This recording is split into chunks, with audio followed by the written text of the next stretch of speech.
Pertama ini tentang homer yang dijadikan cuka. Di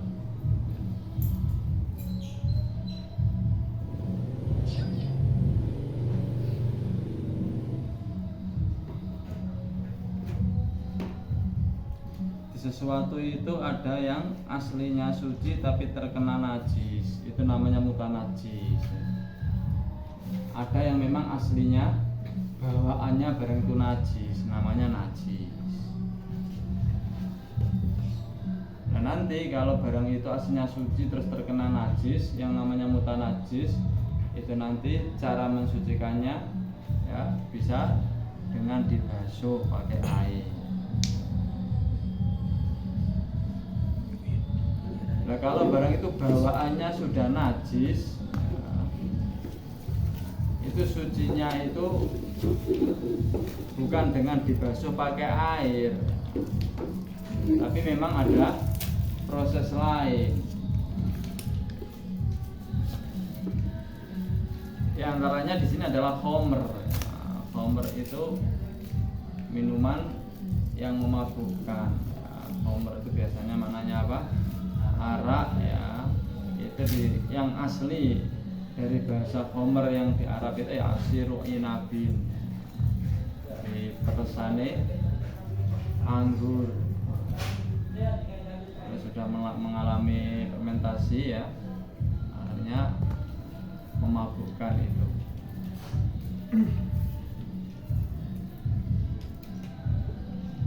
Nah bagaimana ketika homer itu sudah berubah menjadi kholan, berubah menjadi cuka?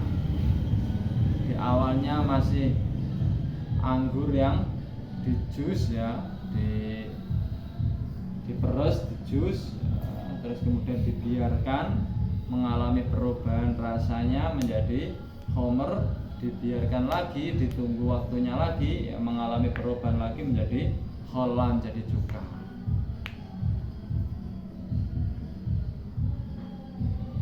Di sini Nabi dalam hadis ini Nabi ditanya bahasanya kolala. Cuman nanti kalau kemudian kita ya bahas dalam fikih itu banyak sekali pembahasannya. Di perubahan homer jadi kholan itu ada yang berubah sendiri, ada yang memang diusahakan. Nah hadis ini yang bahasanya ini tuttakhadhu kholan, nah, ini mengartikan lebih cenderung kepada diusahakan menjadi kholan. Kalau ada proses diusahakan, maka hukumnya tidak bisa menjadi suci ya, tidak bisa menjadi halal meskipun sudah berubah menjadi cuka.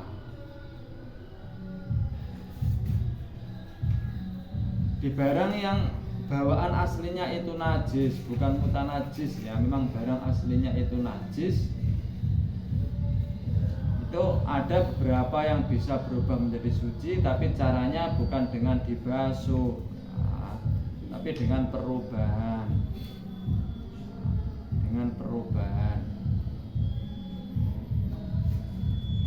Itu diantaranya adalah homer jadi kholan ya, nanti dalam bahasanya yang agak panjang ya dalam mazhab fikih Syafi'i itu. Ada juga yaitu maitah menjadi dudan ya, bangkai menjadi apa itu setnya itu.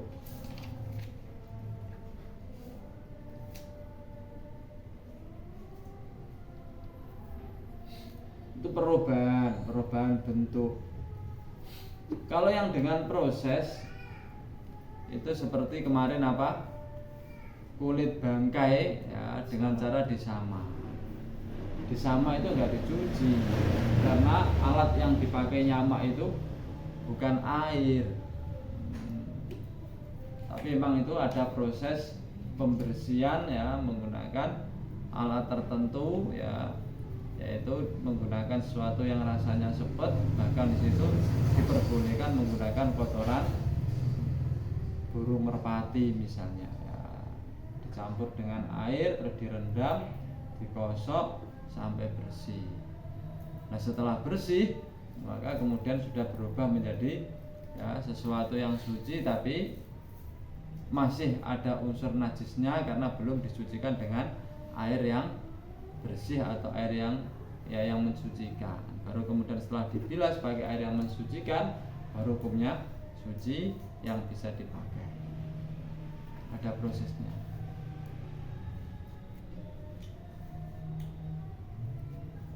Nah, nanti ada juga sesuatu itu aslinya suci terkena najis, itu tidak bisa disucikan.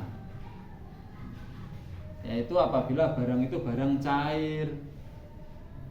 Nah, barang padat iso sarungi sampean kompolan ya, dicuci basuh pakai air bisa. Tapi nak sampean duwe minuman dan terkena kotoran, gak iso dikumbah. Kopine sampean ketibanan telek cicak. Terus carane ngumbah piye ya? Kopine sampean san siram ngono ya. Enggak bisa. Atau misalnya minyak goreng ya, ada minyak goreng di pasar atau minyak goreng di rumah gitu ya. Ketika sudah terkena kotoran itu nggak bisa lagi untuk disucikan atau untuk dipakai. Itu aslinya ya suci ya, terus terkena najis secara hukum kan menjadi mutanajis ya. Tapi karena memang bendanya itu cair, sementara kalau dituntut untuk mensucikan pakai air, maka benda cair nggak bisa disiram pakai air, makanya nggak bisa disucikan. Baik, kita kembali ke khamr.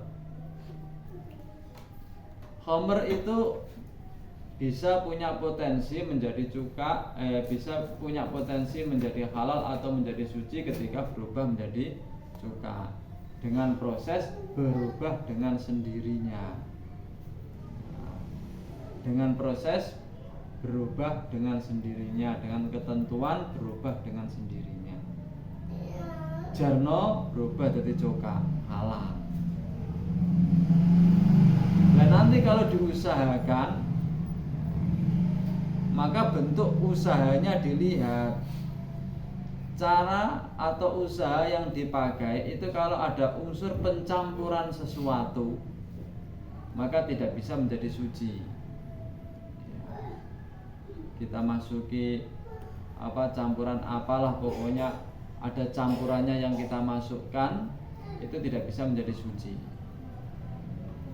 Kalau proses perubahannya itu ada unsur usaha, tapi usaha yang dilakukan tanpa ada sesuatu yang dicampurkan ya, ini ada pendapat yang mengatakan bisa suci, ada yang pendapat yang mengatakan tidak bisa suci karena ada unsur diusahakan. Berarti nak berubah karepe dhewe itu jelas suci, berubah karepe dhewe. Tapi kalau berubahnya diusahakan ya, itu ada yang mengatakan tidak suci ya, ada yang mengatakan suci. Kalau bentuk usahanya itu ada campurannya, maka tidak bisa suci. Di perubahan pertama itu kalau tanpa diusahakan itu suci. Yang kedua, apabila diusahakan, maka ada dua kemungkinan. Usaha itu ada dalam unsur pencampuran sesuatu ya. Dalam proses ada unsur sesuatu yang dicampurkan, ada yang prosesnya tanpa mencampurkan sesuatu. Kalau ada sesuatu yang dicampurkan, maka tidak bisa suci. Ada campurannya tidak bisa suci. Kalau tanpa ada sesuatu yang dicampurkan, maka ada dua pendapat. Ada yang mengatakan bisa suci, ada yang mengatakan tidak bisa suci.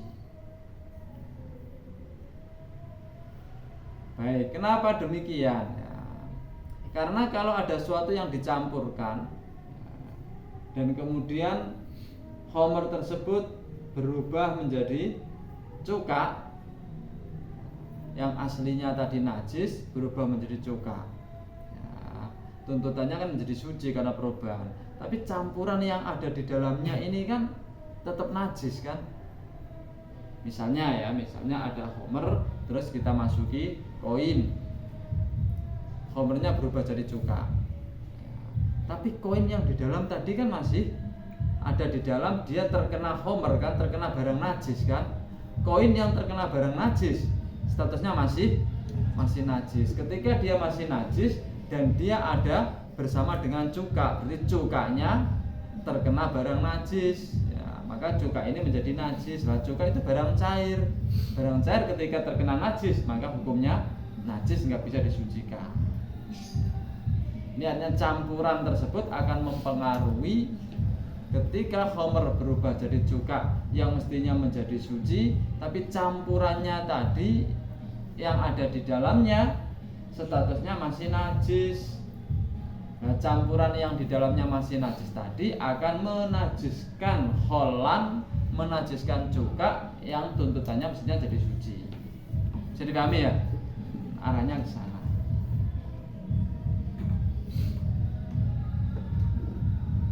Yang kedua, tanpa ada campurannya. Kalau tanpa ada campurannya, ya, ini mazhab Syafi'i yang banyak mengatakan suci, meskipun diusahakan. Nah, tanpa ada campurannya tadi, ya, diusahakan tanpa ada campurannya. Misalnya kalau pagi ditaruh di luar dan kena sinar matahari, kemudian dimasukkan lagi, ya. Ini tidak ada campurannya.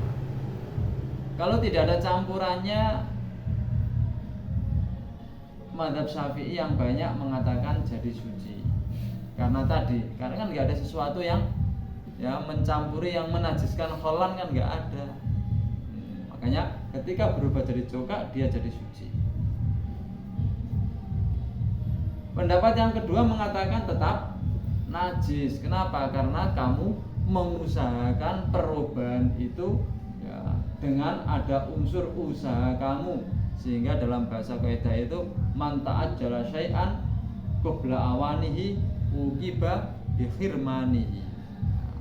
Barang siapa yang mengupayakan sesuatu agar segera berubah sebelum waktunya, maka justru dia akan mendapatkan hukum uqiba bi khirmani, itu artinya akan dihalang-halangi apa yang ia inginkan. Ini kan bendang dari cuka, bendang suci, bendang halal, diusahakan. Nah, ketika dia mengupayakan cepat jadi cuka, meskipun jadi cuka temenan, tapi dia tetap tidak bisa untuk mendapatkan halalnya cuka itu. Jadi contohkan kaidah ini dalam contoh lain. Kalau ada anak ingin segera mendapatkan warisan, kemudian ayahnya dibunuh, itu justru dia nggak dapat warisan. Nanti bapak mati kok suwe yo. Padahal pengen dan segera tuku sepeda atau apa gitu ya. Yang dipateni ngono wae. Pengen segera mendapatkan warisannya lah. Pengen segera mendapatkan warisannya itu manta ajala syai'an. Ya qabla awani, dibunuh. Maka justru akan menjadi uqiba bi khirmanihi. Dia justru akan terhalang dari apa yang ia kehendaki. Warisannya dia tidak mendapatkan. Dia menghendaki segera dapat warisan, maka justru dia tidak akan mendapat warisan. Ini kurang lebihnya diarahkan ke sana. Bendang dari cuka, bendang halal, diupayakan, di PP dimasuki, di PP dimasukkan. Ya bener, cepet jadi cuka. Ya mau bener, bapaknya cepet mati. Tapi karena itu diusahakan, maka yang terjadi adalah uqiba bi khirmanihi. Justru dia terhalang dari tujuan yang ingin ia dapatkan, yaitu cukanya yang suci tadi tidak akan dihukumi suci karena ada unsur diusahakan.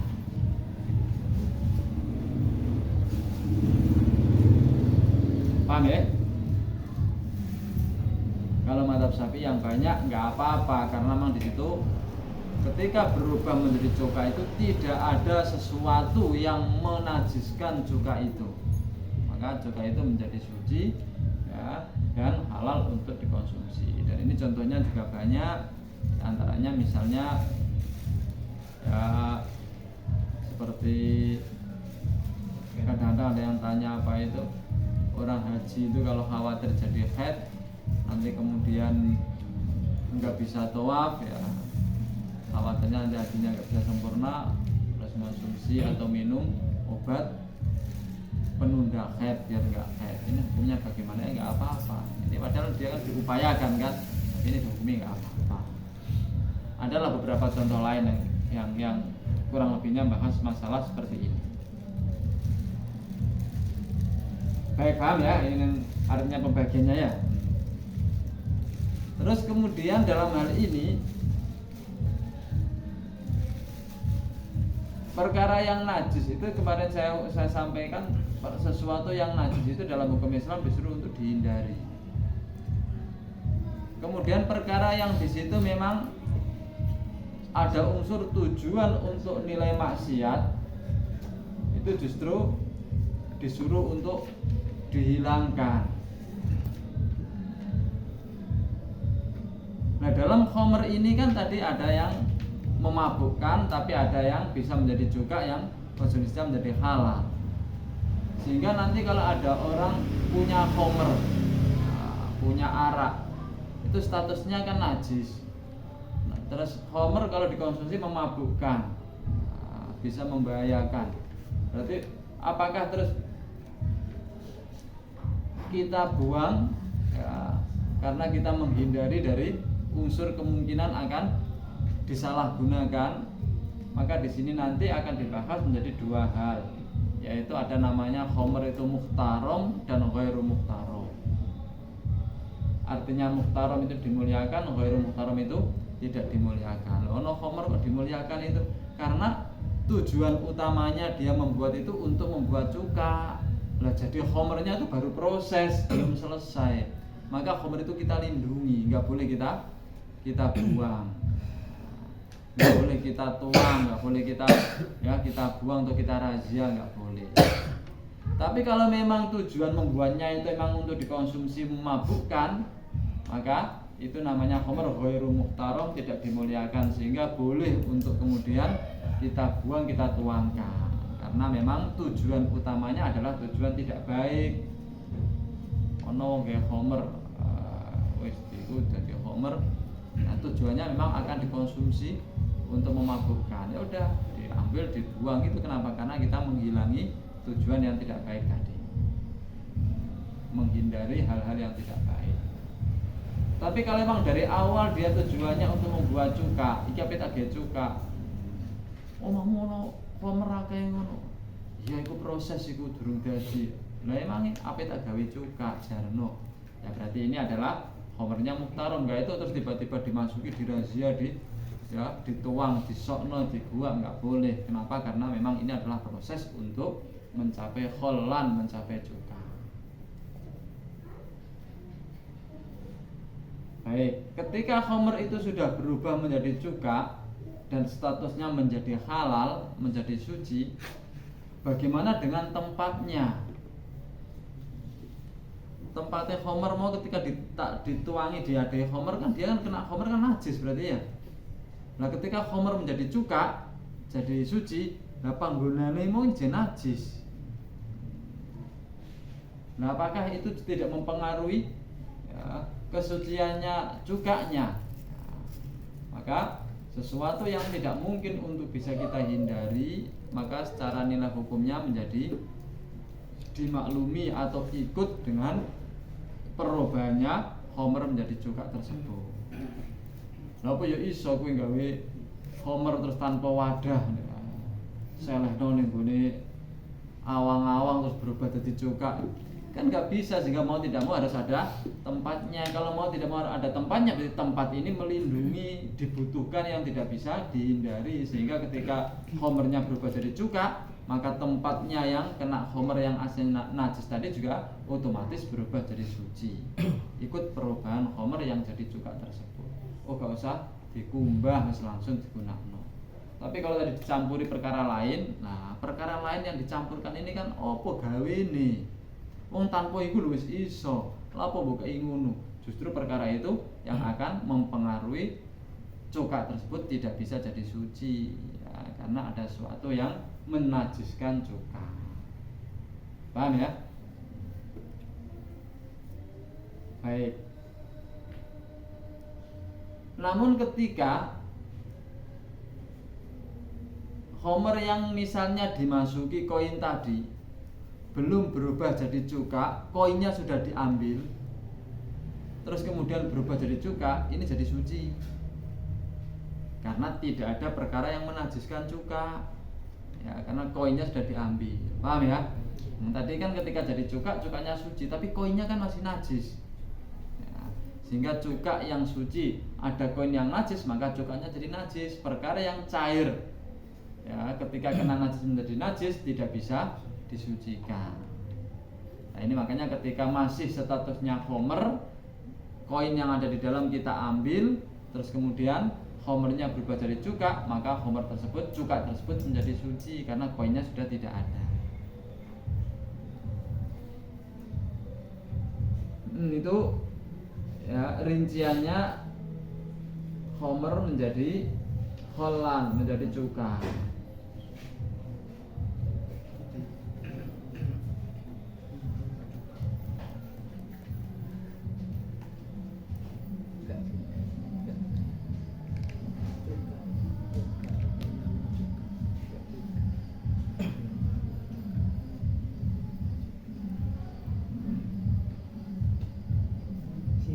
Wa anhu radhiyallahu anhu qala amma kana yaumu Khaybar, ing dalem semangsane ana apa yaumu Khaybar, dinane perang Khaybar.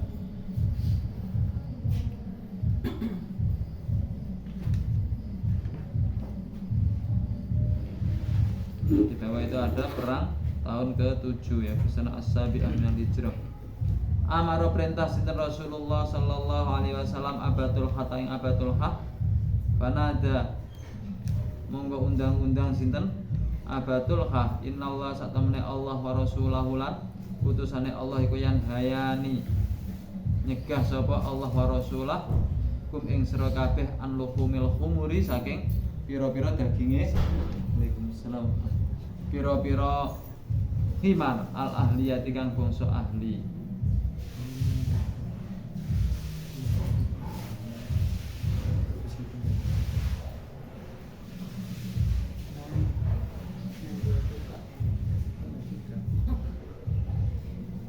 Fa innaha mung satemene al khumur ahliyah iku rijsun,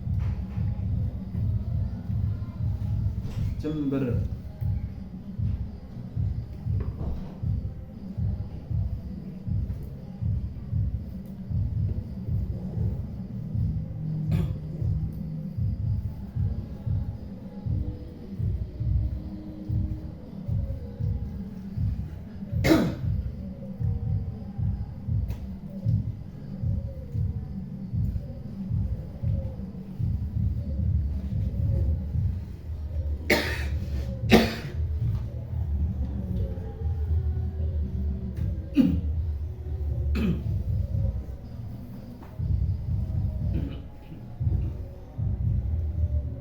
Khimar ahli itu khimar yang dibuat angkutan ya, memang khimar-khimar apa yang dijadikan binatang ternak di rumahan begitu, peliharaan.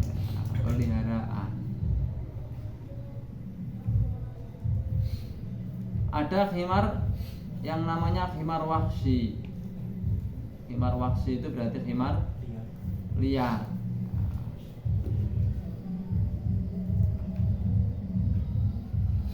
Kalau khimar wahsi itu apa? Keledai, apa? Zebra ya.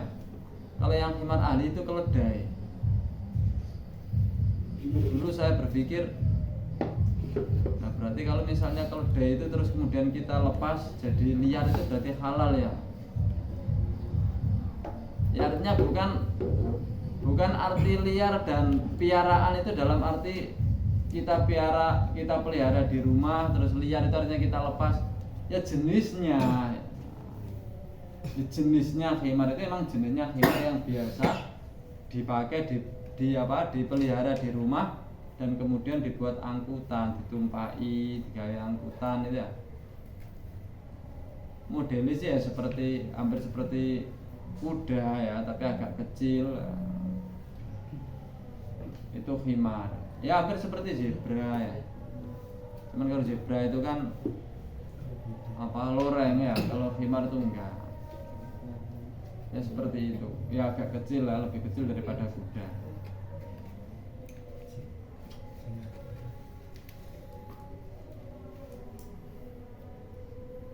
Ini bahas tentang najasah. Khimar di sini dilarang. Ya artinya memang dagingnya itu haram dikonsumsi. Kemarin saya sampaikan hewan itu kalau dagingnya haram dikonsumsi, ya, itu matinya meskipun dipotong tetap statusnya najis. Baik dipotong maupun tidak, itu enggak ada bedanya. Tapi kalau dagingnya itu awalnya memang halal untuk dikonsumsi, maka kalau matinya lewat proses dipotong itu jadi halal, kalau tidak dipotong jadi haram. Ya ini bahasnya nggak seberapa, ya hanya seperti itu, nggak seberapa.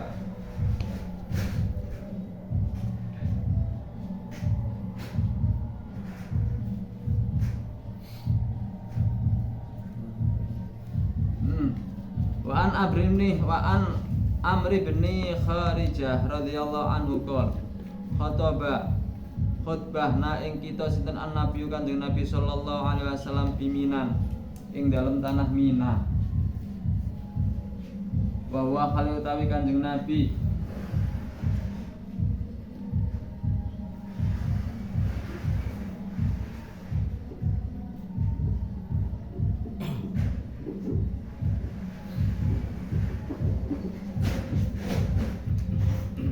iku ala rokhilatihi ing atase tumpakane Kanjeng Nabi.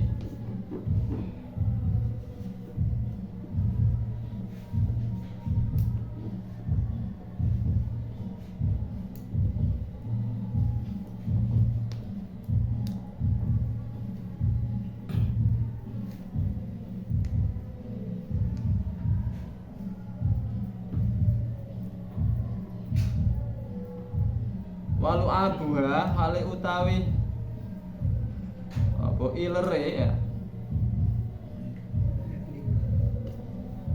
Air liure ilere apa? Rokhilatihi iku yasilu mili apa lu abuha ala katifi ing atase walikat ingsun. Akhrajan ngetake hadis sapa Ahmad at-Tirmidzi wa sahhaha hakim hadis sinten at-Tirmidzi yang hadis. Ki bakas ning ngene air liure binatang. Suci gak idune kewan iku.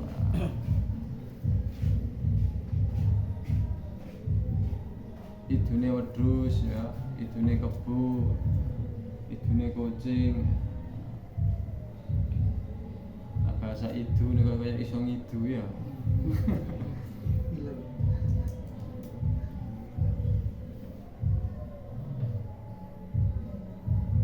Maka kemarin disampaikan bahwa semua hewan itu suci kecuali anjing sama babi, madzhab Syafi'i. Ono sing mengatakan babi tok sing najis.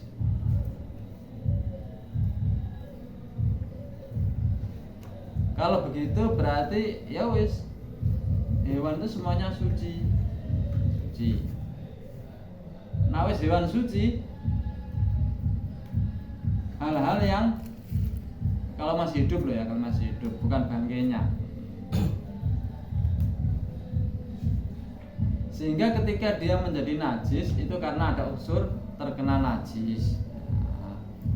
Atau hal-hal yang najis lagi itu dari hewan itu ketika keluar dari dalam perutnya, dari maidah dalam perutnya yang sudah diproses dalam perut, ada perubahan yang diproses dari perut itu menjadi najis. Meskipun keluar dari perut, tapi kalau emang perutnya tidak bisa memproses, itu hukumnya tidak najis. Paling-paling mutanajis. Tadi saya sampaikan kalau barang najis itu bawaannya memang asli najis, nggak bisa disucikan dengan dicuci. Kalau mutanajis itu dia terkena najis, bisa kita sucikan dengan dicuci. manusia dulu lah ya. Wis ana wong muntah, dari dalam muntah atau buang air kecil, buang air besar, itu berarti najis karena keluar dari perut yang sudah melalui proses dari perut. Tapi kalau seandainya sesuatu itu di perut tidak bisa memproses, maka hukumnya tidak najis tapi mutanajis. Ono wong ngelek kelereng atau duit koin ya. Terus setiap buang air besar itu digolekin di duit kuing sing kolu iku ya. Keker-keker ketemu ijo utuh. Oh ini iki utuh utawa kelerenge ijo utuh. Oh gak berubah, dicuci, suci. Meskipun keluar dari dalam, suci. Tapi nak misale ana wong mangan iki mangan biasa, mangan makanan biasa. 20 dino uga BAB. Barang BAB metu glondong-glondong atos kaya kelereng ngono. Ya najis padha wae. Lho padha atose kok. Bedanya nak atose kelereng kan dari luar memang wis atos, ya di dalam tidak memproses. Kalau ini kan dari luar makanan diproses di dalam, ya diendapkan dulu menjadi keluar seperti kelereng. Nah ini kan artinya bentuk kelerengnya itu diproses di dalam, ini najis. Ya. Oke iso podo karo kelereng itu wingi, berarti iki padha suci enggak ya? Tahu ya bedanya ya, karena memang tidak diproses dari dalam. Karo kelereng itu.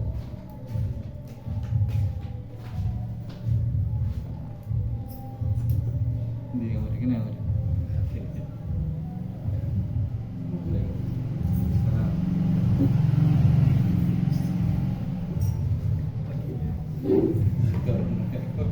dari sini kemudian nanti akan muncul pembahasan apa? Kopi luwak. Kopi luwak itu najis apa gak? Itu jarine memang biji kopinya itu memang keluar dari bareng karo kotoran iki ya. Luwake kemangan kopi, buah kopi terus bijinya itu ya jadi keluar lewat kotorannya itu terus proses dibersihkan terus ya supaya diproses kayak kopi ngene. Dirasanya tambah enak jarene. Iya tangguh. Bisa setan. 2000 tahun. Setan iku merek ketok iki. Karena jarene sing asli kopi luwak iki sak gelas iki jarene larangnya. Nah ya ngono iki. Sampeyan tahu? Pernah lihat kok. Ngeliat loh. Enggak mau beli. Eman. Terus saya bilang tangguh. Bene pengen tenan ta rasane enak iku terus sing tuku mau njaluk titik ngono.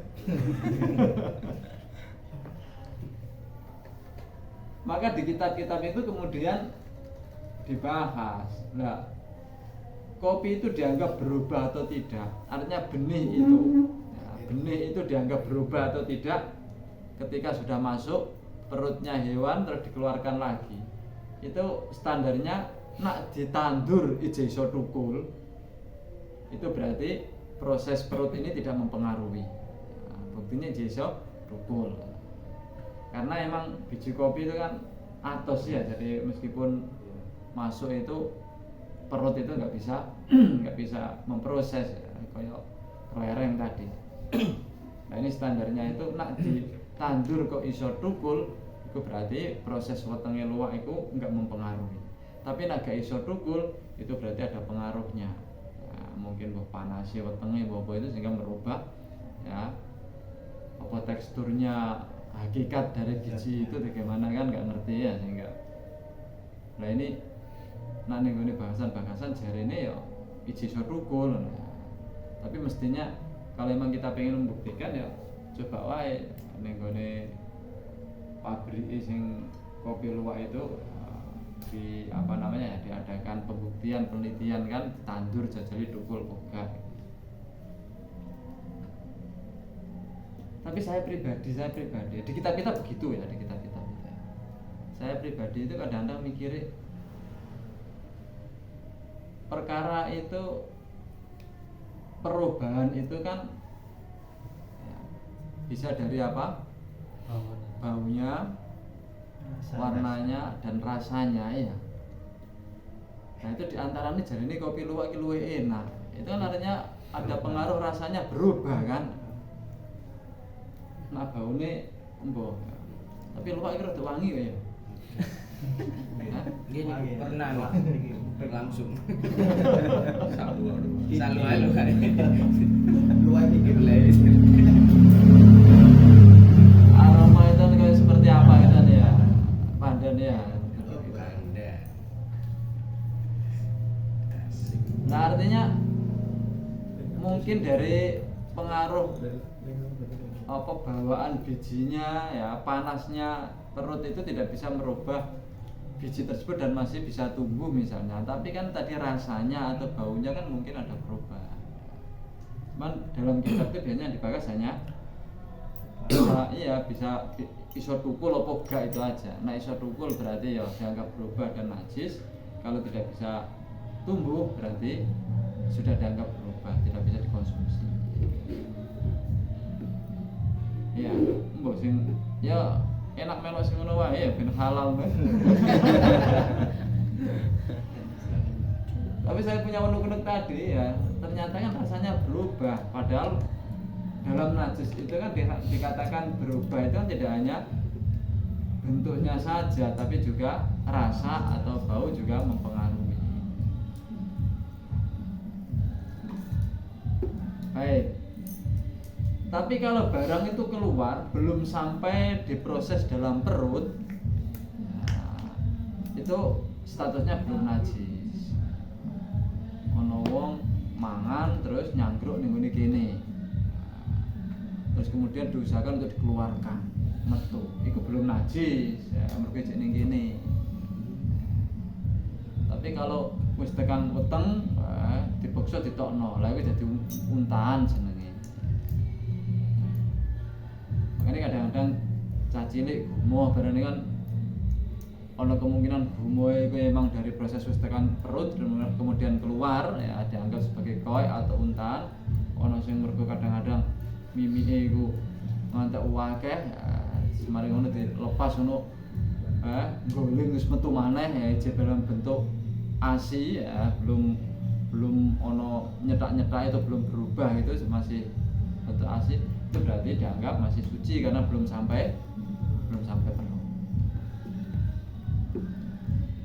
Nah hewan iler ya, liur itu bahkan ilernya menusuk ya kadang-kadang dibakas padahal. Wong nak turu kan ono sing bawaane kan ileran kan ono ya. Kata.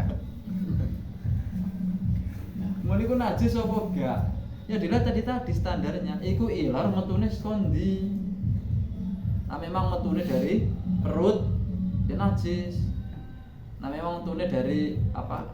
Enzim apa yang kadang-kadang wong nak mangan apa makanan-makanan sing apa ya ning kaya roti utawa sing ya keju sing ono bentuk-bentuknya kan gampang ngiler kan. Nah bentuk iler seperti itu kadang-kadang melek lho ngiler ya. Itu bentuk seperti enggak najis kalau bentuk seperti itu.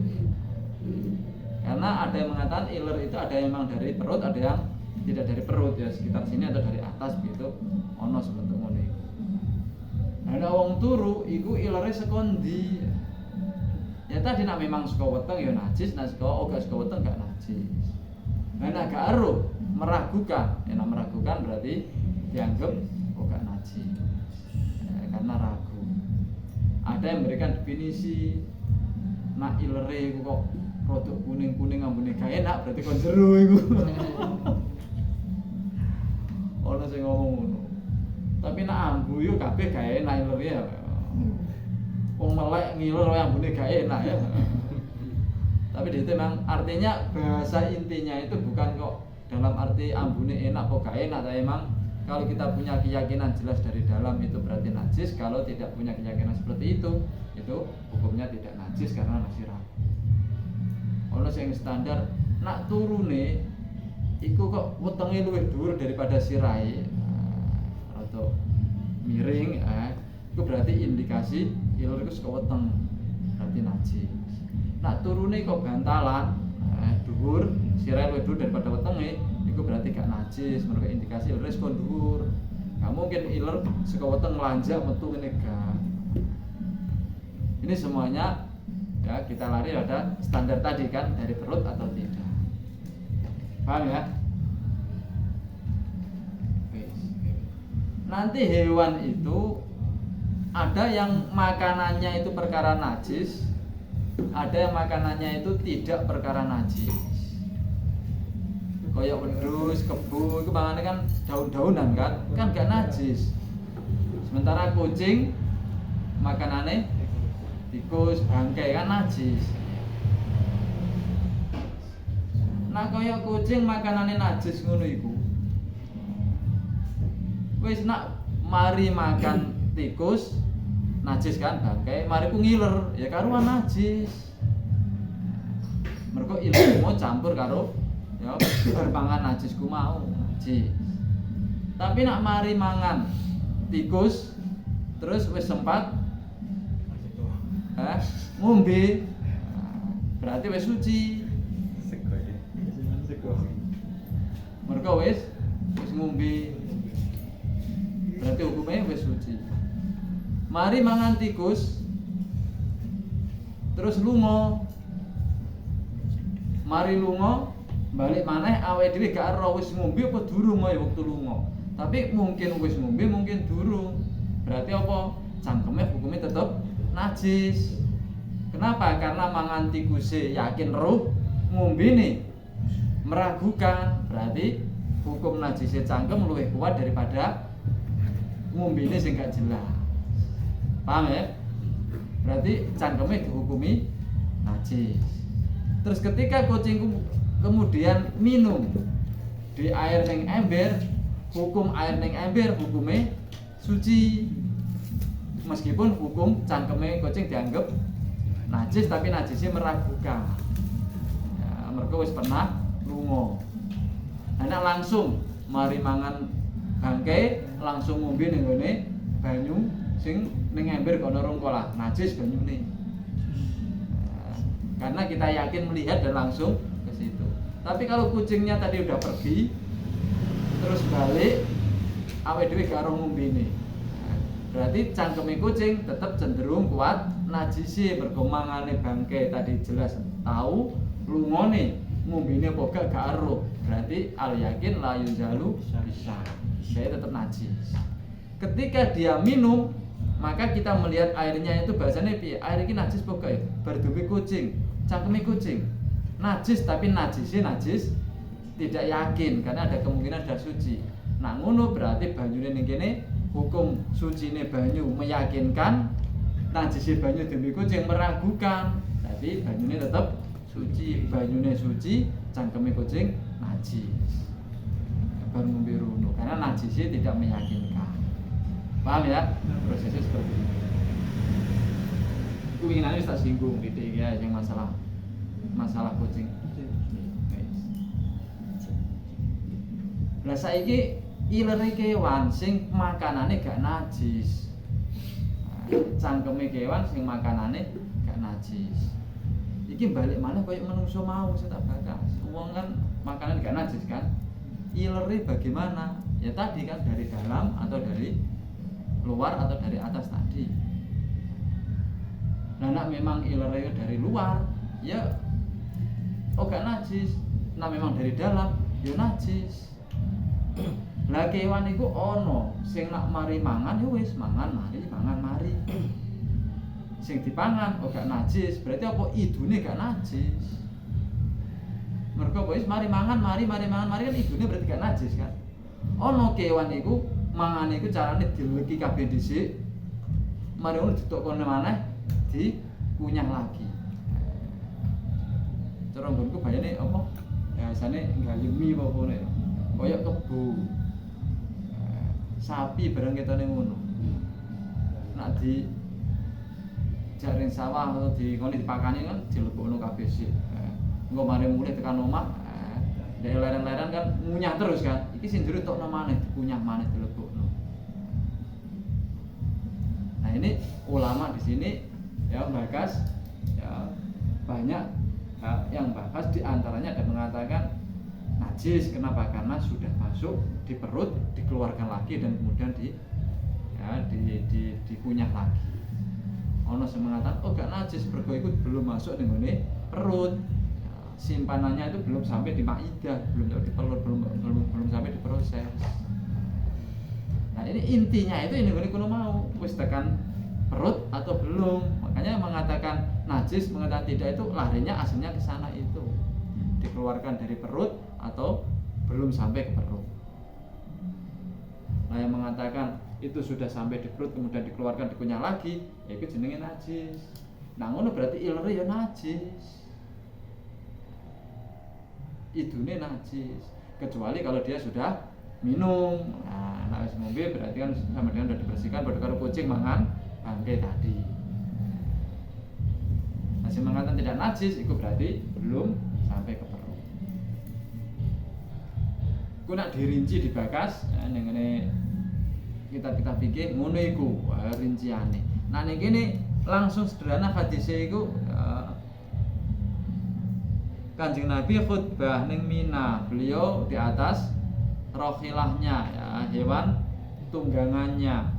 Terus kemudian liurnya itu netes ning gone welikate ning pundake. Ini dari hadis ini menunjukkan bahwa Nabi gak ngongkon lunga, gak ngongkon nyuci, menunjukkan bahwa ilere atau idune rohilatihi itu suci. Seandainya najis ini kon lunga utawa kon nyuci, ternyata Nabi gak menyuruh. Bentuk-bentuk hadis seperti ini kan global sekali. Nah, kemudian namanya fikih itu dibahas seperti tadi rinciannya.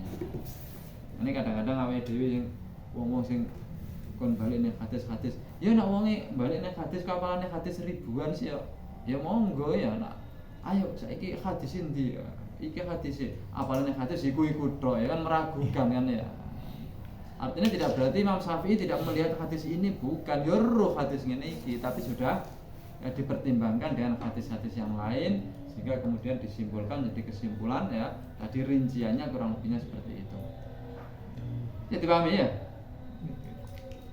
Oh iya, ya. Iku tos sing tak ilingi, mungkin ya ana kurangi barang. Nakon.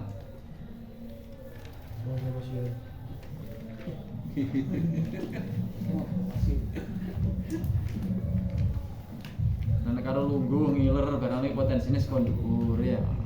Iku gak najis. Meskipun ambune gak enak ya emang saka cangkem yo gak enak. Ora kondisi gini seminggu kira sanyu ya.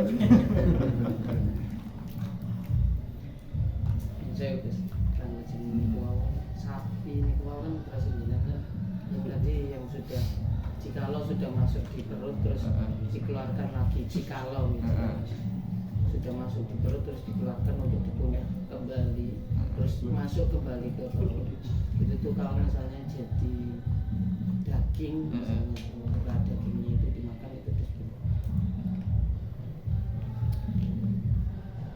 nggak apa-apa, ayamnya sampean ini malah makan kotorannya sampean di lele iya nggak apa-apa ya. Cuman yang nunggu kadang harus bakas ana kewan itu dipakani barang najis sampai kemudian rasa daging itu berubah. Iku ana sing ngarani makruh, ana sing ngarani kayak itu dipangan. Memang ikut tok. Nek dipangani katul enak rasane ya. Bener dipakani kotorane dhewe rasane kok rada ngene ya.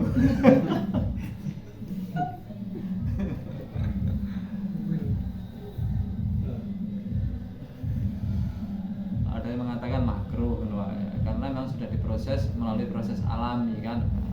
Sehingga nek tak iku mangan apa? Mangan daging ayam. Daging ayam kok kotoranmu. Dagingnya ayam wis dadi ayam kan. Enggak apa-apa ya. Hadisnya orang dewasa sama bayi kan beda. Nah, Iya. apakah muntahnya bayi ini sampai orang dewasa sudah tidak secara mensucikan?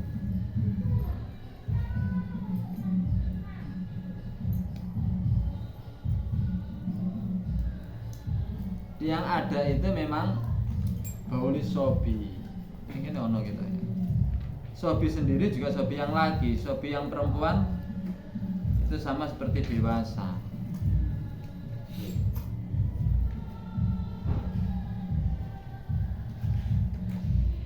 Dan sobi di sini yang belum makan ya dan belum umur 2 tahun kan, kecuali ASI. Ya artinya kalau muntah itu dalam arti muntahan-muntahan makanan yang lain, ya mestinya najisnya mutawasito. Mestinya kalau misalnya itu ya gumuane, hanya asinya.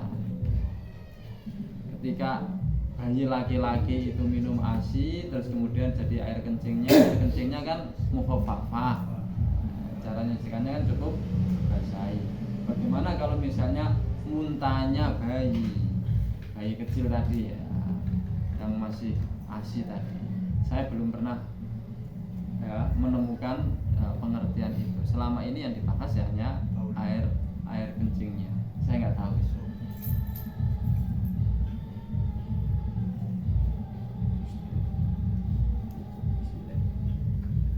Nanti kalau misalnya diteruskan lagu terus gedai caci di singku barang, karena semua yang melalui proses di dalamnya itu kan ada yang jadi kencing, ada yang jadi darah. Nah, anak kencingnya sing bahasan sing kotorane wae nek sing apa-apa. Bagaimana dengan darahnya, bagaimana dengan muntahnya, bagaimana. Tapi yang jelas nek hati sing ono air kencingnya.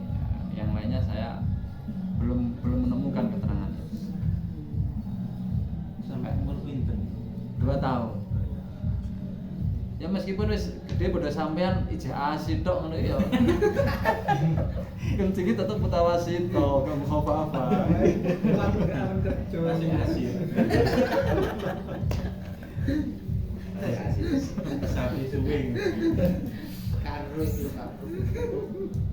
Meneh. Bu. Sampai mertang. Oh, sapi. Mertang. Sampai beremasan. Jika mau ya jomblo. Cukup ya. Wa an Aisyah talan sange Sayyidah Aisyah radhiyallahu anha qalat kana wonten sinten Rasulullah sallallahu alaihi wasallam iku yasilu basuh sinten Rasul almaniya ing mani tsumma yakhruju nulimiya sinten Rasul ila sholati maring salat fi dzalika thawbi ing dalem mengkono pakaian. Wa ana hale utawi ingsun iku anduru ningali sapa ingsun ila atharil ghusli maring bekase basuh atau ngumbah. Muttafaqun alaih. Wali muslimin laqad kuntu afruquhu min thawbi Rasulillah. Laqad kuntu yakti teman-teman ana sapa ingsun iku afruku apa iku ngerik ngukur ya. Ngukur to ngerik sapa ingsun hu ing taub utawa mani tadi ya. Ya mani ya berarti ya. Ana min thaubine itu ya. Hu ing almani min thawbi Rasulillah saking pakaiane Rasulillah sallallahu alaihi wasallam farkan kelawan ngerik utawa ngukur ya. Faisal mongko salat sinten Nabi fi dalam taub. Wa fi lafdzin lahu kedue Muslim lan iku ing wa fi lafdzin dalam lafal lahu kedue Muslim laqad kuntu ahukkuhu ya bisan bidufri min taubi. Yakti teman-teman ana sapa ingsun iku ahukku ngukur sapa ingsun ing ya mani min saubin tadi ya bisan hale garing bidufri kelawan kuku ingsun min saubi ya berarti mani ya ahukkuhu ing mani ya bisan hale garing bidufri kelawan kuku ingsun min saubi saking pakaiane Kanjeng Nabi.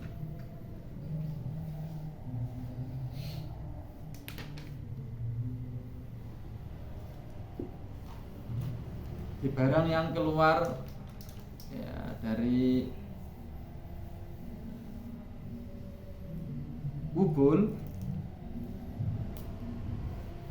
itu ada sing jenenge baul, kencing, ada jenenge madhi, ada jenenge wadi, ana jenenge mani.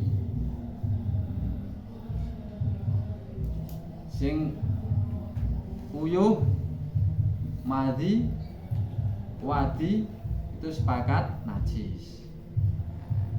Nah sing mani ini yang jadi bagasan.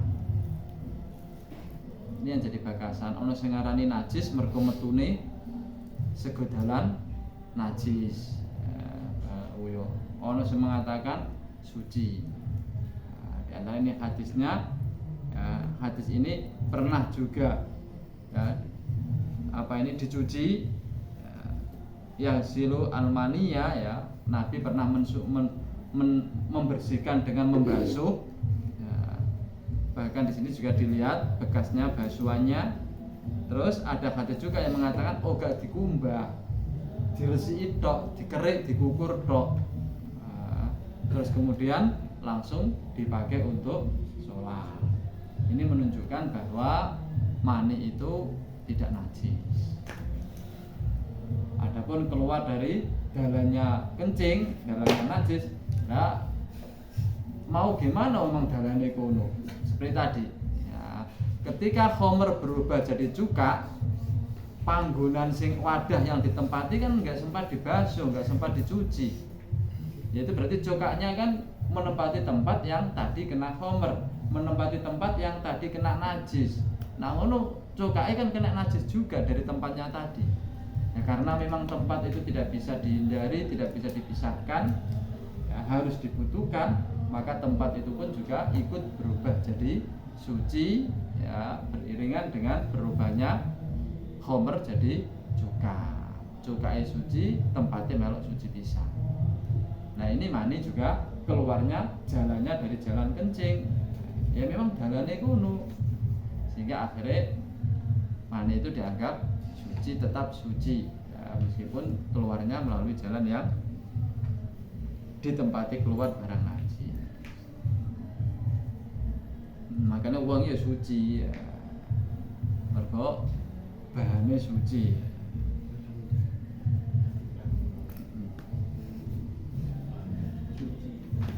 Mulai kuning kitab itu terus dibahas. Ono kewan itu hasil hubungan antaranya kewan suci karo kewan najis, asu karo wedhus misalnya. Meniku terjadi anak-anake iku hukumnya apa? Hukumnya melok najis. Meskipun sing wedok atau sing lanang iku wedhuse utawa asune pokoknya angger hasil dari najis karo suci melok najis. Engko lahir rupane wedhus, ya wedhuse najis, mergo anake asu. Terus dibakar. Nah nek ning kono hubungane antarane wong karo asu. Terus kemudian lahir rupa wong. Hukumnya dianggap najis tapi wajib sholat.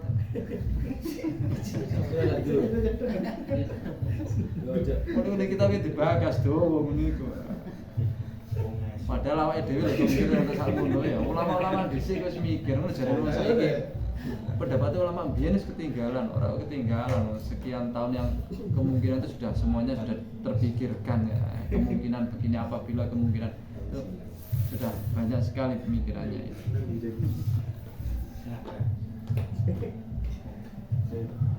Iya, lah kan piye masuk? Ya tetap sholat ya. Lah najis ya. Najis bawaan ya. Padha karo iki mau kan keluarnya di tempat yang ya panggonane kono tok kok. Nanti akhirnya ya tetap dianggap suci.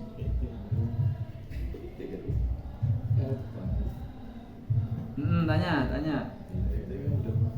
Selain mani najis ya, selain mani najis.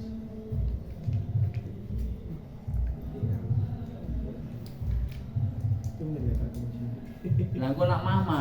Nah, gini kadang-kadang juga bahas masalah mama. Ngipine yo gak eling, roro esuk-esuk iku apa? Sarunge iki kaya ana telese. Terus iki nak ngompol yo gak untuk masak mene tok. Iki ku mari apa mani. Nah memang bener-bener gak eling, ana kemungkinan mati, ana kemungkinan mani, ya wis sampean cenderunge ning ndi, nak cenderung mani ya anggapan suci tapi kowe kudu adus. Sarunge gak usah dicuci gak apa-apa tapi kowe adus. Dan kemudian cenderungnya kok mati, ya berarti awakmu gak usah adus. Tapi sarungnya salin, ganti sing resik, ya sebagai disucikan kaya cewek pipis ngono wae terus wudu wis. Jadi konsekuensinya juga harus berluar, aku terus milih mandi tapi adus, utawa milih mani tapi ben sarungnya ben gak najis iki berarti mani. Milih mani kan, tapi dia gak gelem adus. Wis wudu wae kok adus. Enak ya. Sarungnya gak dicuci, terus wonge gak gelem adus pisan, kan dipilih enak. Sarungnya bermain. Dulu itu bel, dulu lagi diambil Berarti nilai kebiasaan satu. Emang ini gak tiru. Kita ning Indonesia sih ya kayaknya gak mungkin kan banyu akeh. Nah bentuk ngono kadang-kadang ning daerah Arab sing angel banyu ini kan ya pertimbangannya kan gawe ngombe kayak kebutuhan yang lainnya sehingga terus anggur garing terus di kenekno kebutno kan kita resik ya. Ambune. Itu misalnya seperti itu. Terus nyunan. Oh, main. Kalau sebenarnya pas sholat itu flu berat atau pilek keluar ingusnya atau keluar itunya.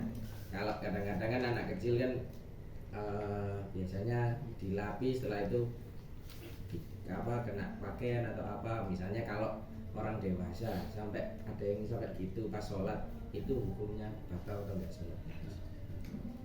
Bisa tahu? Dilihat dari sisi apanya, najisnya tidak najis. Nah, terus kemudian paling dari gerakannya, ya kita atur gerakannya itu diusahakan jangan sampai 3 kali gerakan yang berturut-turut. Karena mazhab selain Syafi'i itu meskipun 3 kali berturut-turut itu ya yang penting ije pantes diarani sholat gak batal. Mate njiko sapu tangan sih, dilapinge lebokno maneh. Ning Arab-Arab biasa ngono niku. Mergo mereka itu juga banyak yang mazhabnya bukan Syafi'i. Tapi nama Syafi'i yang tetap kita perhitungkan gerakannya jangan sampai 3 kali. Mangkat balik itu dihitung 1. Sampean misalnya metu nih mbok kenekke terus balik ngene nah terus mbok usap-usapno ning klambi ngene kan gak najis ya. Gak najis. Di ngene terus usapno ning klambi ngene kan. Nah, ngene terus balik kan ngene iki kan ngene tempat. Niku terus usapno kancamu balik.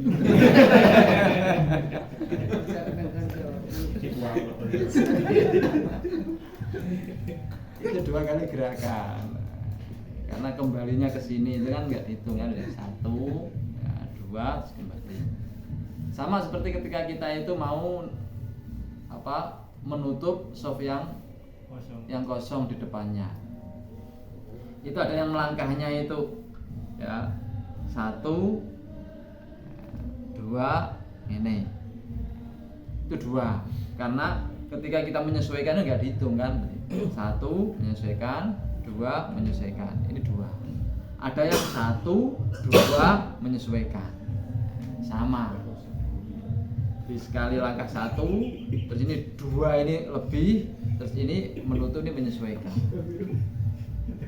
Ini juga berarti kan 1, 2 ini menyesuaikan kembali ke tempatnya ya. Itu sebenarnya koncone meluru ya. Ini kan sing aman. Iya, dalam mazhab Syafi'i begitu. Kalau kita mengikuti yang lainnya ya sampai 3 nggak apa-apa, yang penting kita masih bentuk fokusnya itu pantas diarani sholat. Kalau itu misal bagian kecil gak cari, misal gatel gini kan, ini terus ini bagian kecil. Ya pokoknya jarinya aja nggak apa-apa. Ada anggota yang dianggap gerakan kecil. 1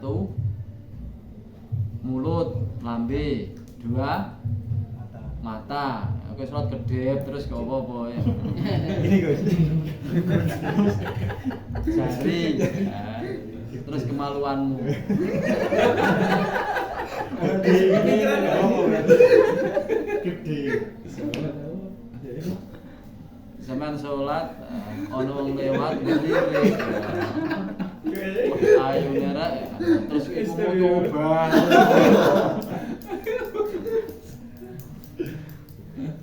Itu nggak apa-apa meskipun gerakannya lebih dari 3 kali. Aja.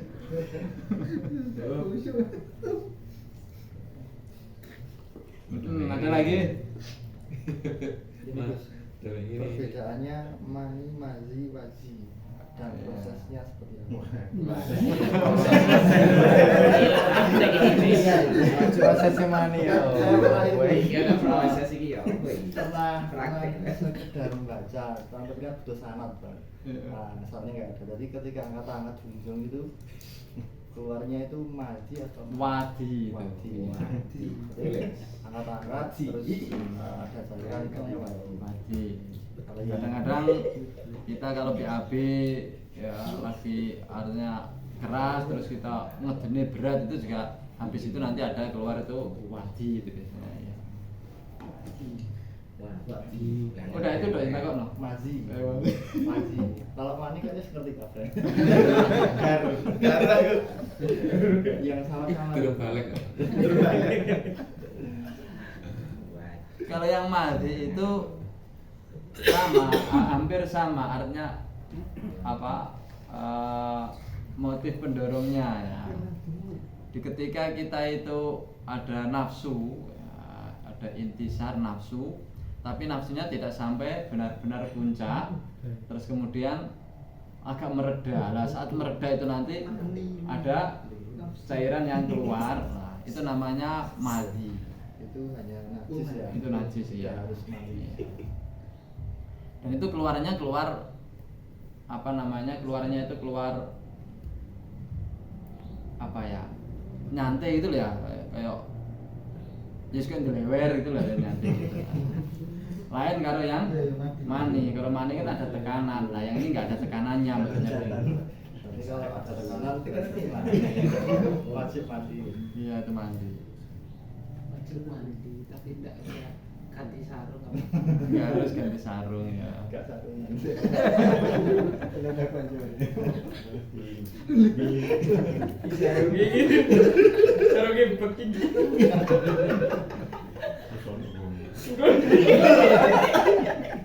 Ya kayaknya kan udah. Ya jarum ini apa ya? Produk Indomaret ya. Terus kalau nek sarung niku mah Gus.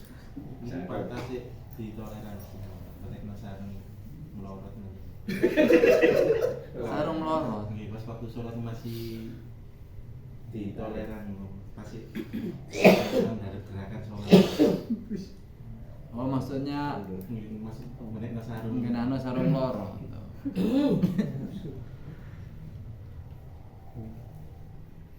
Ya madzhab Syafi'i tetap 3 kali gerakan. Madzhab Syafi'i tetap 3 kali gerakan. Kenapa? Karena sing jenenge wong salat sarunge melorot.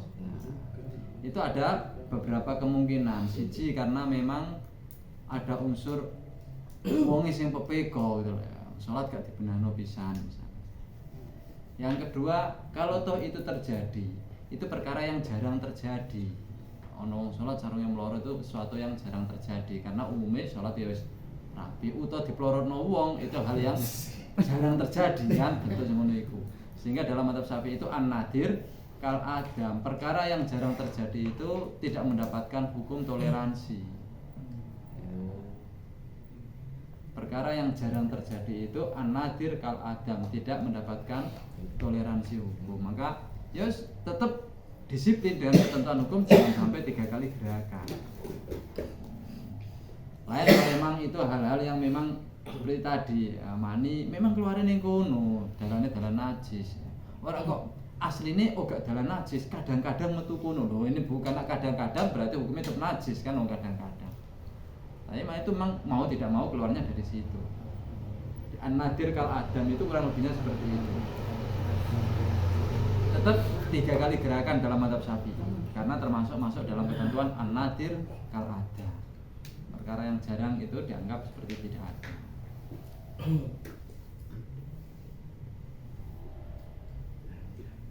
Lagi. Gus, Gus. Misalnya iki biasanya ayam apa gorengan ngoten niku kan enten sing tasik enten darai. Nah, niku darai niku tasik najis napa pun niku suci.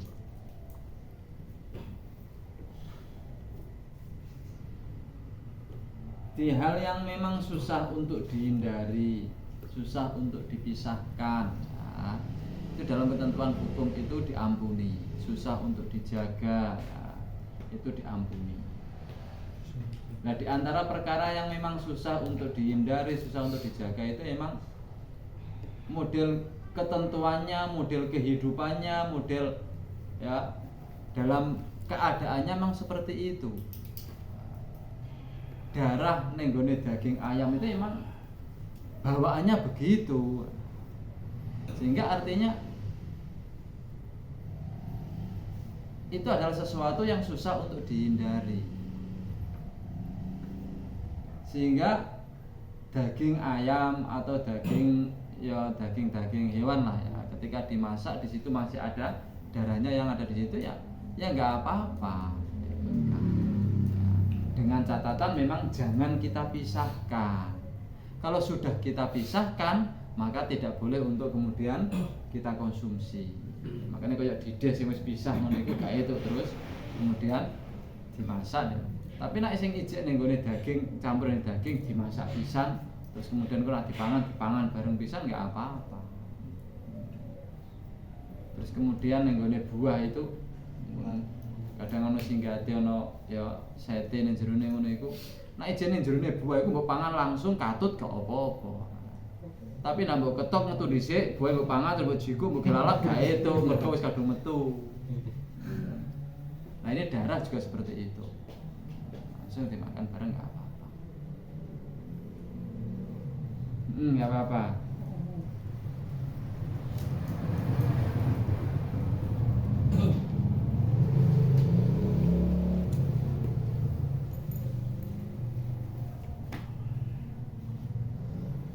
Ada lagi? Ini sing uyuh cah cilik terus sih. Tapi uyuh ya sing iku sing untane.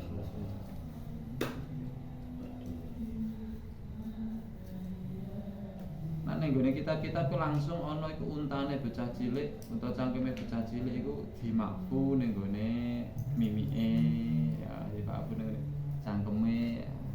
Mergo gak iso kan cah cilik dikumuri ya.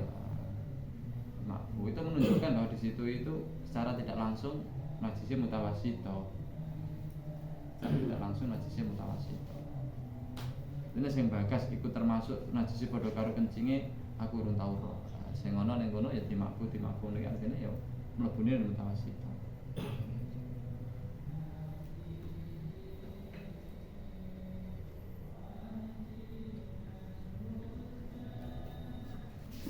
Terus kayak gitu. Wan Abi Samhi radhiyallahu anhu qala ngendika sinten Rasulullah sallallahu alaihi wasallam yungsalu den basuh apa min baulil jariyati saking uyoe bocah wedok cilik wa yurasulan den sirati apa min baulil gulami saking uyoe bocah cilik lanang akhraja Abu Dawud An-Nasa'i wa Sahahu Al-Hakim. Cah wedok bayi wedok iku uyoe wis mutawasito.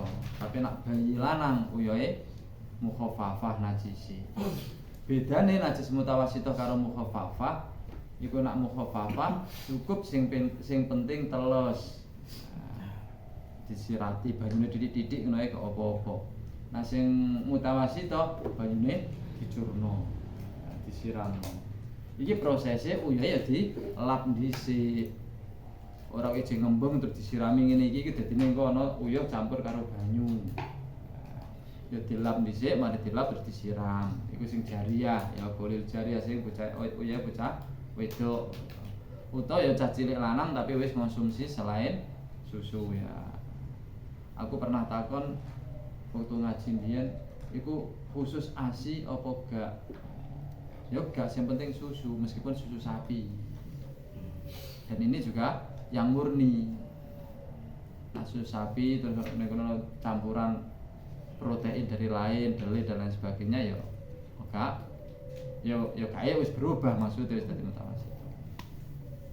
Terus aku takon maneh ning ngene kaya di teknik cacile kan sebenarnya teknik kan di kayak kurma atau kayak akhirnya apa pengaruhnya itu yang dianggap bisa merubah kencingnya anak kecil menjadi mutawasitoh itu mengonsumsi makanan itu yang tujuannya untuk kekuatan litahudi. Dan teknik ini kan ngalah barokah kan. Orang kok di teknik engko terus engko ben proteinnya ben kan gak ngono, tapi teknik ini hanya ngalah barokah ngono wae. Nah sing iso dianggap berubah itu ketika mengkonsumsi sesuatu engko ben timbul kekuatan. Ditulang gedang ya sa iris atau ditulang bubur sing anu niku ya ora kok iki ngalah barokah. Wong sak ngono akeh jare ngalah barokah. Ya iya ngalah kekuatan niku ya ben gawe sarapan. Anak memang tujuannya gawe sarapan ngono iku berarti wis berubah menjadi mutawasitoh. Tapi nek tujuannya hanya ngalah barokah, enggak cilik kan ya teknik kan ya dipamahno didik ngono wae terus dileretno atau madu dileretno ngono wae. Nah iku ngalah barokah bukan kok ben kuat ben anu kan enggak. Itu uyuhe tetep mukhaffafah. Sing lanang. Mergo kadang-kadang memang ya sing iku ya ana sing diteknik ngono iku. Niku uga merubah ketentuan hukum uyuhe. Wan Asma binti Abi Bakrin radhiyallahu anhuma anna nabiyya satune Kanjeng Nabi sallallahu alaihi wasallam kala ngendika sedherek Nabi fi damil haidi ing dalem ketehet yusi bukan ngenani apa damul haid atau ing pakaian. Tahuttu apa iku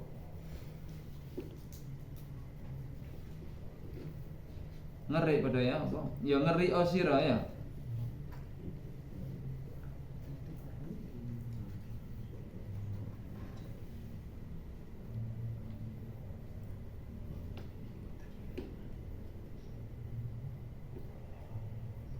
Ini ki bahasane sira apa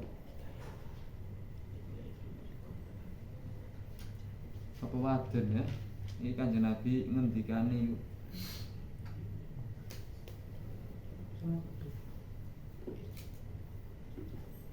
perempuan atau kamu? Wanita di sini Gus. Wanita ya. Berarti kan huruf mundur akta itu bisa langsung dengan bahasa perempuan ya, bisa mengatakan kamu ya.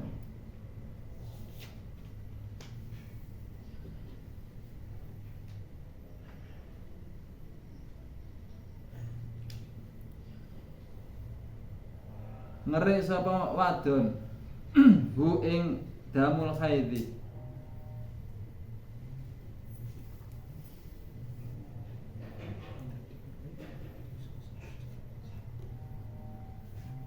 Thumma takrusu nuli ngosok ayat luku bi atrafi asabihi sapa wadon hu ing damul haidi bil ma'i kelawan banyu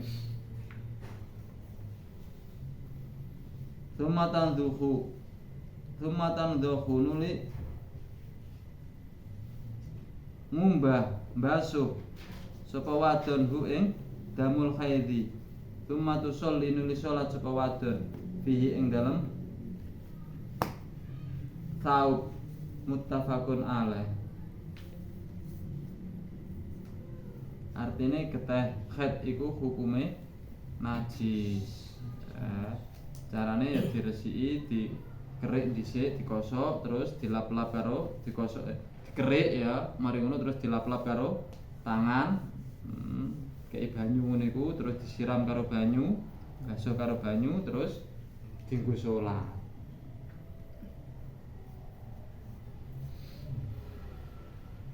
Itu carane ngumbah najis. Dikerik, dikosok, iku artinya tujuannya izalati ainiha. mergo nek ijo ana barange mbok siram karo banyu ijo ana najise tetep najis.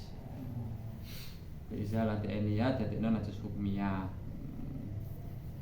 Utawa ning kono ya najise tetep ainiyah ya, mergo teles digosok karo banyu ku mau, tapi teles mau ketika disiram kan bisa mengalir, bisa terdorong oleh air.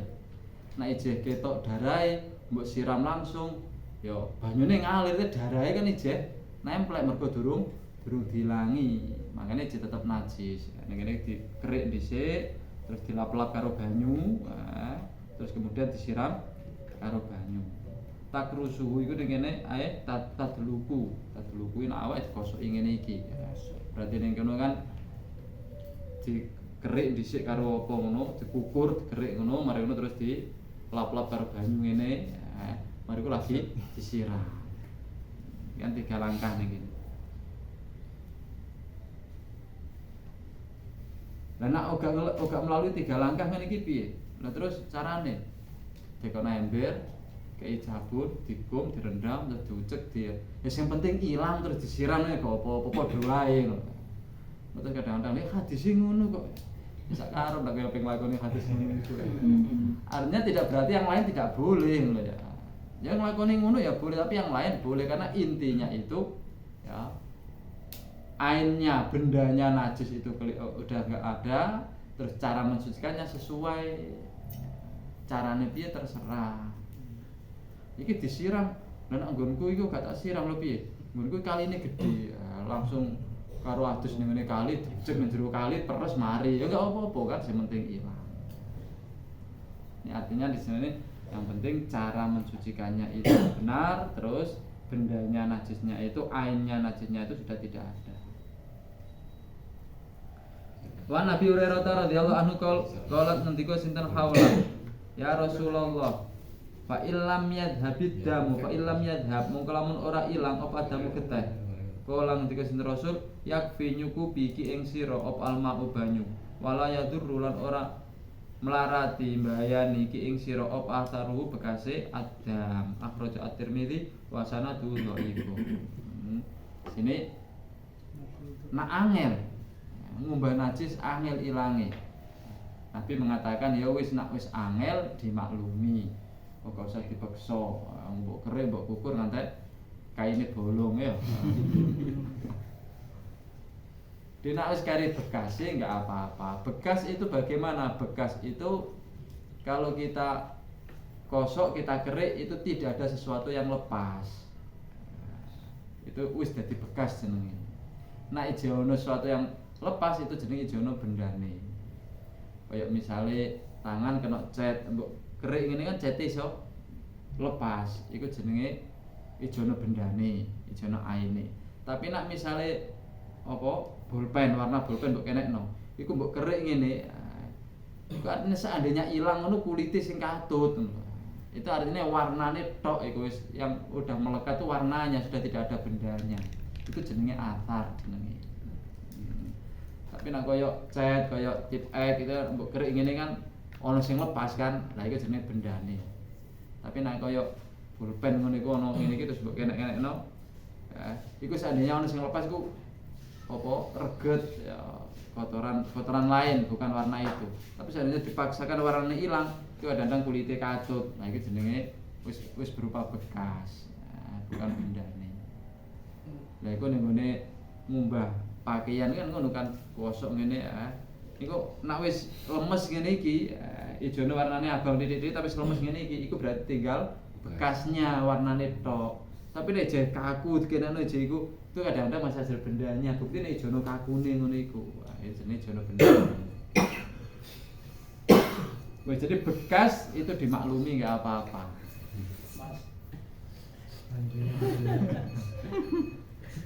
Nah kemudian nih ngene najis itu ada 3 hal yang dihilangkan. Apa tadi?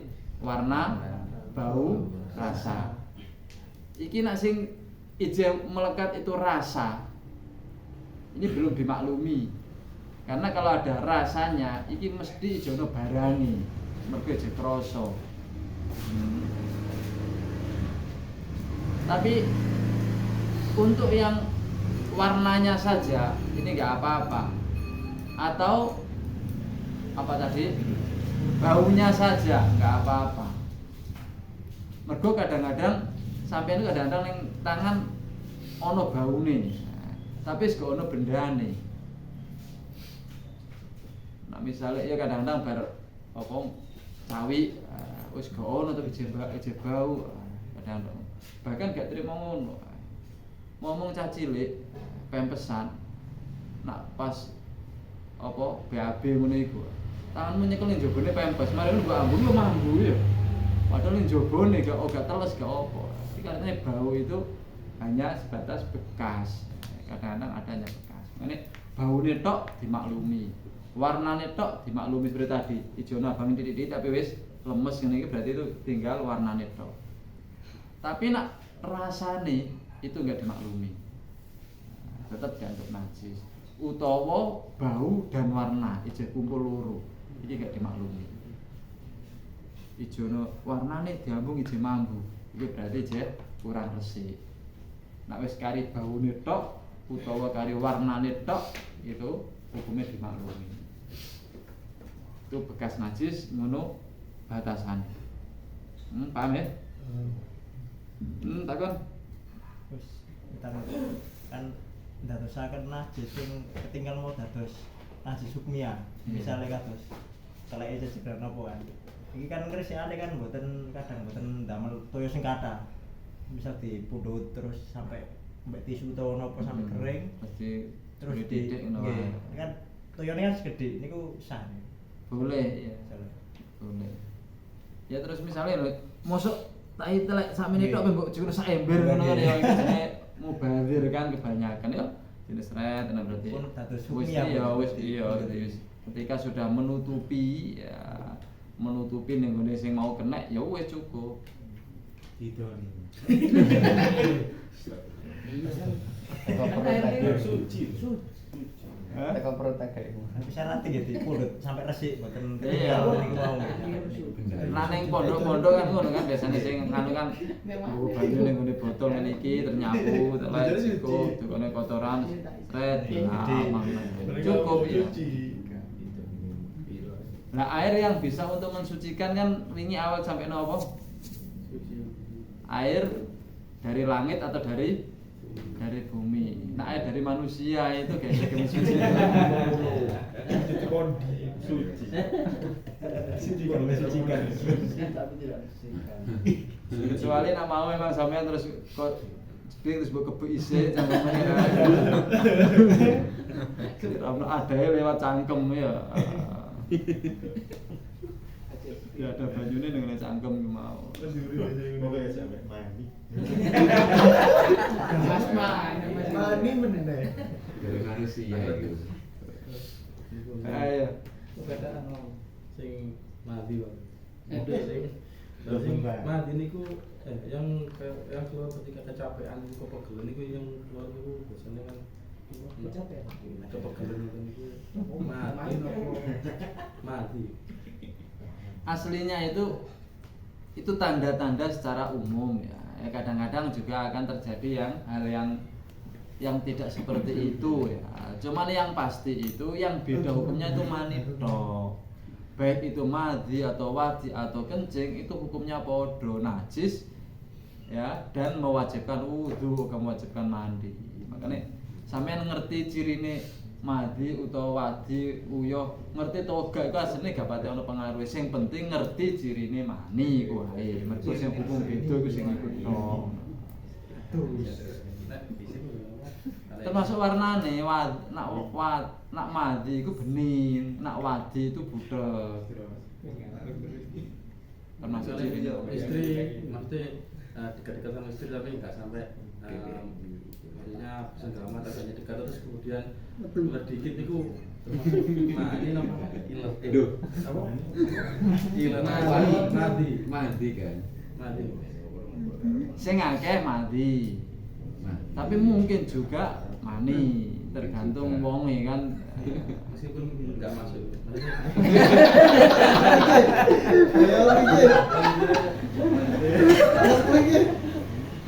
kan gak ketemu lu sih. Sadurunge awakmu duwe bojo gak tahu ta mane iku. Aman. Lah ya kan tahu padha wae. Nggak kental ya itu kan. Aman. Pokoknya ciri-cirine ya kita membawa standarnya ada ciri-cirinya bukan penyebabnya. Nah, penyebabnya itu lain orang lain kan. Yang penting ciri-cirinya. Ya detok. Karena awakmu mamang ya tadi tak sampai loh kan nak mamang itu ya tadi nak memang itu kok cenderung nene mandi ya berarti wajib adus, oh gak najis, nak cenderung nene mandi berarti ya najis, cukup wudu. Ada lagi yang lain? Kados tahlil niku batasan umur berapa tahun? Apa hanya untuk berapa kecil atau Ya apa ya namanya musal-sal iku ana istilahnya padha buka. Didulang iku ana. Didulang. Iku istilah tapi gak teknik kita ya. Mbok istilahnya padha buka. Nek cah cilik iki ya istilahnya teknik. Tapi nek wong gedhe iku istilahnya gak ngerti apa. Ana sing musal-sal mangan kurma terus sithik terus turahe didulangno. Itu ada. Iku istilahnya gak roh, tapi ngono iku ya ana. Lah cah cilik ya ora terus turahe dikekno ya kloloten kan, makane terus dipamahno, dipiro didikno ae terus dilebokno. Ngono iki kadang-kadang ya sing cah cilik ya gak ngasih dilek kan, dilebokno diklamuti ngono iku ngelek idune terus sing ikine metu maneh ya wis ora dipaksaken ngulu ya kae dijukuk ngono iku. Yang penting wis ana sing mau mlebu mawon tabarukan niku. Ono ya modele beda tapi ya apa cara tujuannya kita padha. Pentol ini punya. Karo kurma gak karo pentol ya. Tadi kan. Kenapa mana? Pentol itu.